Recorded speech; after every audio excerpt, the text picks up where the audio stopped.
ভাই কি টেনশন হচ্ছে? এটা দিয়ে বাঁচতে পারলে আমি বাঁচি। আচ্ছা, এই যে মুজাহির ভাইয়ের এই যে বাইক যে গিভওয়ে, এটা তো কি কারণে হচ্ছে?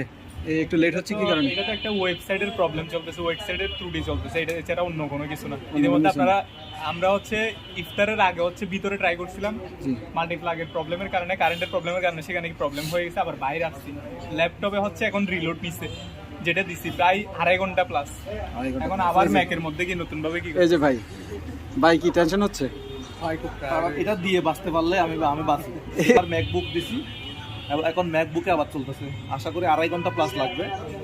তো আপনারা আনুমানিক 1 ঘন্টা পরে 1.5 ঘন্টা পরে আসতে পারেন, যারা দেখবেন এখন থেকে 1.5 ঘন্টা 2 ঘন্টা পরে আসতে পারেন, তাহলে লোড নেওয়া শেষে এগুলো আপনারা দেখতে পাবেন ইনশাআল্লাহ। আর আপনারা যারা এই ভিডিওটা দেখবেন, এখানে কিন্তু লাইভ চলতেছে, ঠিক আছে?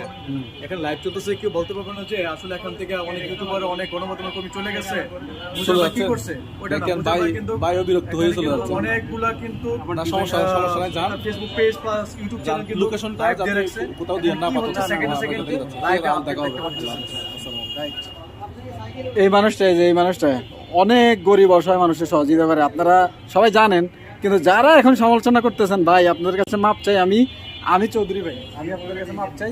এই মানুষটাকে নিয়ে অন্তত সমালোচনা করেন না। বাংলাদেশে কয়েকজন কন্টেন্ট ক্রিয়েটর আছে, তার মধ্যে মুজাহির ভাই, আমাদের জুয়েল ভাই, এই মানুষগুলো মানবিক। এদের ব্যাপারে কেউ কখনো খারাপ মন্তব্য করবেন না, তাহলে কন্টেন্ট ক্রিয়েট বলতে বাংলাদেশে কিছু থাকবে না।